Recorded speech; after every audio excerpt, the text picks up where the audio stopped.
ሰላም ጤና ይስጥልን። በዛሬው ዘገባችን በአማራ ክልልና በፌዴራል ፖሊስ የተደረጉ ከፍተኛ የአመራር ሹምሽሮችን በኢትዮጵያና ኤርትራ መካከል ባለው የባህር በርና የሉዓላዊነት ጉዳይ ላይ የተሰጡ ይፋዊ መግለጫዎችን፣ የፖለቲካ እስረኞች የቀረበላቸውን የይቅርታ ሰነድ ለመፈረም ያሳዩትን ጠንካራ ተቃውሞ፣ አሻም ቲቪ በፍርድ ቤት ክስ መሸነፉን፣ በጎረቤት ሱዳን እየተካሄደ ያለውን አስደናቂ ወታደራዊ ለውጥና የኢቢኤስ ቴሌቪዥን አዲስ አቅራቢ ምረቃን በዝርዝር እንመለከታለን። እስከ ፕሮግራማችን ፍጻሜ ድረስ አብራችሁ እንድትቆዩ በታላቅ አክብሮት እንጋብዛችኋለን። ለዚህ ቻናል አዲስ ከሆናችሁ ሁሌም ፈጣን፣ እውነተኛና ታማኝ መረጃዎች ቀድመው ለእናንተ እንዲደርሷችሁ ቻናሉን ሰብስክራይብ በማድረግ ደወል ምልክቷን ተጫኑ። ወደ ዝርዝር መረጃው ወደ መጀመሪያው ዝርዝር መረጃችን ስናልፍ በአማራ ክልል ፖሊስ እና በፌዴራል ፖሊስ የተደረገ ከፍተኛ የአመራር ሽግግር በአማራ ብሔራዊ ክልላዊ መንግስት የጸጥታ መዋቅርና በፌዴራል ፖሊስ ደረጃም ከፍተኛ የኃላፊነት ሽግግርና አዲስ ሹመት ተደርጓል። በአማራ ብሔራዊ ክልላዊ መንግስት ርዕሰ መስተዳድር አቶ አረጋ ከበደ ውሳኔ ሌተናል ጀነራል ጥጋቡ ይልማ የአማራ ክልል ፖሊስ ዋና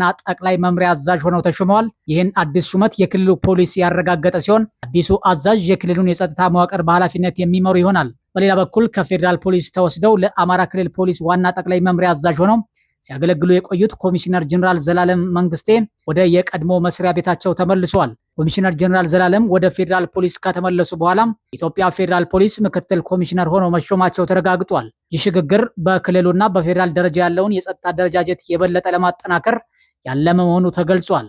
ወደ ሁለተኛው ዝርዝር መረጃችን ስናልፍ የባህር በር የሉዓላዊነት ውዝግብና የኤርትራ ኤምባሲ ይፋዊ መግለጫ። ወደ ሌላኛው ዋና ዜናችን ስናልፍ በኢትዮጵያና ኤርትራ ታሪካዊ ግንኙነት በባህር በር እንዲሁም በሉዓላዊነት ጉዳይ ላይ አዳዲስ ክርክሮችና መግለጫዎች በመውጣት ላይ ይገኛሉ። ኢንሳይድ አፍሪካ ባወጣው መረጃ መሰረት ኢትዮጵያ ብሔርተኞች በ1891 በቅኝ ግዛት ወቅት የተበጀውን ድንበርና የኤርትራን ነፃነት አሁንም ድረስ እንደሚቃወሙት ገልጿል።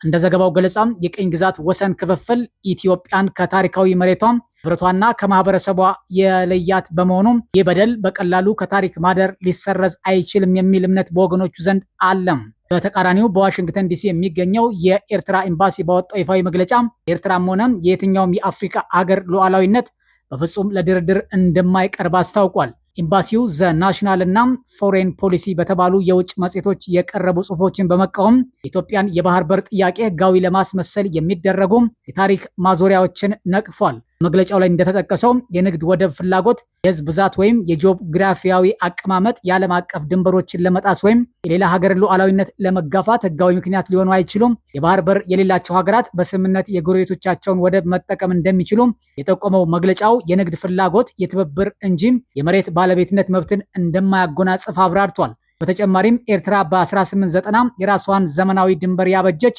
1993 በተካሄደው ህዝብ ውሳኔ በ99.8% ድምፅ ነፃነቷን ያረጋገጠችና የድንበር ውዝግቧም በ2002 በተፈረመው የአልጀርስ ስምምነትና በገለልተኛው የድንበር ኮሚሽን የመጨረሻ ውሳኔ እልባት ያገኘ መሆኑን ጠቅሷል።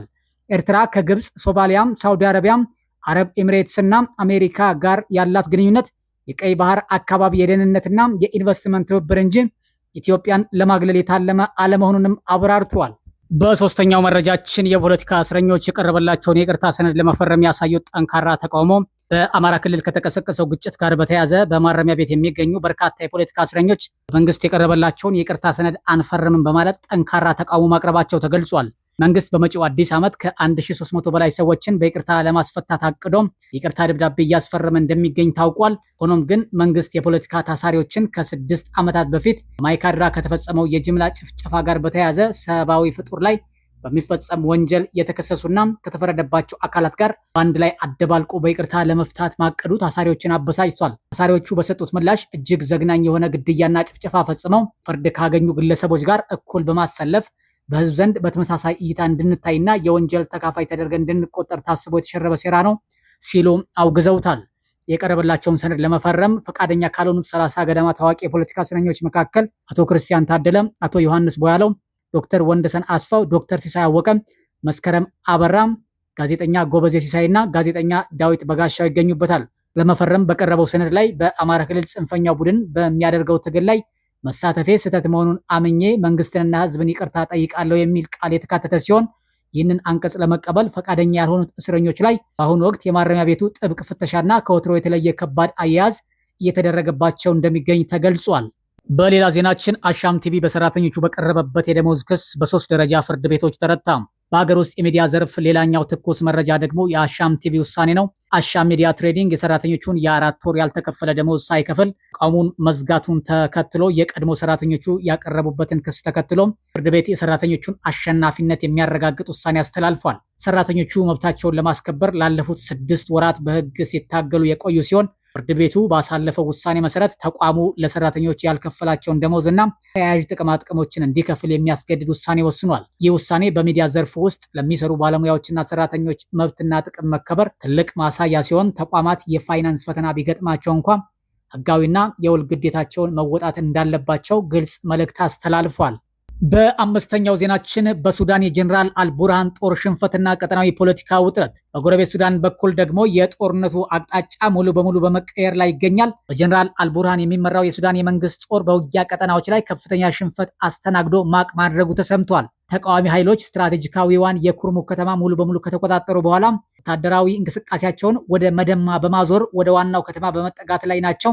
ይህ ግስጋሴ የአልቡርሃን ጦር በምስራቅ እና በደቡብ ምስራቅ ሱዳን የነበረውን የበላይነት አደጋ ላይ ጥሎታል። በሌላ በኩል በግብፅ መንግስት ስር የሚተዳደረው አልአህራም ጋዜጣ ባወጣው ትንታኔ የሱዳን ቀውስ አሁን ባለው ሁኔታ ምንም አይነት ሰላማዊ መፍትሄ ሊገኝለት እንደማይችል አስታውቋል። ጋዜጣው እንዳመለከተው ሱዳን በሁለት ግልጽ ወታደራዊ መስመሮች የመከፈል አደጋ ላይ ወድቃለች። አብዛኛው የምስራቅና የመካከለኛው ክፍሎች በአልቡርሃን ስር ሲሆኑ የምዕራቡ ክፍል ደግሞ በተቃዋሚዎች ቁጥጥር ስር ውሏል። ከ2023 ጀምሮ የተደረጉ የሰላም ጥረቶች ሁሉ የከሸፉ ሲሆን በወርቅ ንግድ፣ በወደቦችና በጦር መሳሪያ አቅርቦት ላይ ያለው ዓለም አቀፍ ፍልሚያ ጦርነቱን ያባባሰው ዋና ምክንያት መሆኑ ተጠቅሷል። የቱርክ ፕሬዝዳንት ረሲብ ጣይር ኤርዶጋን ከአልጀዚራ ጋር ባደረጉት ቃለ ምልልስ በሱዳን እየተካሄደ ያለው ወታደራዊ እድገት የሚያሳስብ መሆኑን ቢገልጹም ቱርክ ለሱዳን ህጋዊ መሪዎች የምታደርገውን ማንኛውም አይነት ድጋፍ አጠናክራ የምትቀጥል መሆኑን ገልጸዋል። በሱዳን ቀውስ ዙሪያ የሚሰሩት ቱርክ፣ አሜሪካ፣ ግብፅ፣ ሱዳን፣ ኤምሬትስ እና አፍሪካ ህብረት የተባበሩት መንግስታት ኢጋድ በፖለቲካዊና ዲፕሎማሲያዊ ጫናዎች ምክንያት የተቀናጀ ስትራቴጂ ለመቅረጽ አለመቻላቸውን ችግሩን አወሳስቦታል። በመጨረሻም በኪነ ጥበቡና በመዝናኛው ዘርፍ አዲስ መረጃ አለን። በኢቢኤስ ቴሌቪዥን ለረጅም ጊዜ በብዙዎች ዘንድ ሲወደድ የቆየው የቤተሰብ ጨዋታ ፕሮግራም አዲስ አቅራቢ ማግኘቱ ተረጋገጠ።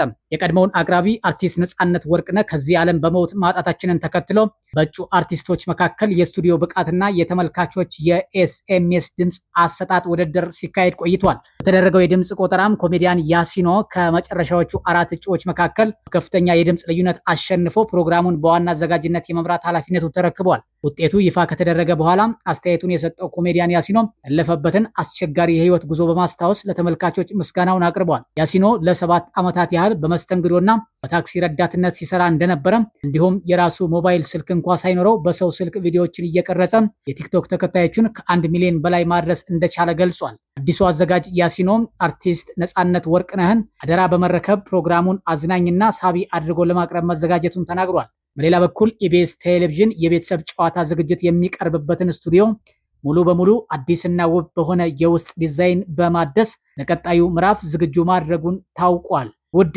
አድማጮችና ተከታታዮቻችን ለዛሬ ያዘጋጀንላችሁ አበይት ዜናዎች እነዚህን ይመስሉ ነበር። መረጃዎቹ ከተመቿችሁ ቪዲዮውን ላይክ እና ሼር ማድረጋችሁን አትርሱም። እንዲሁም በየዕለቱ የሚወጡ ትኩስ እውነተኛና ታማኝ መረጃዎች ቀድመው ለእናንተ እንዲደርሳችሁ ለዚህ ቻናል አዲስ ከሆናችሁ ሰብስክራይብ አድርጋችሁ ደወል ምልክቷን መጫናችሁን አትርሱ። ሌላ መረጃ እስከምንገናኝ ሰላም ቆዩ።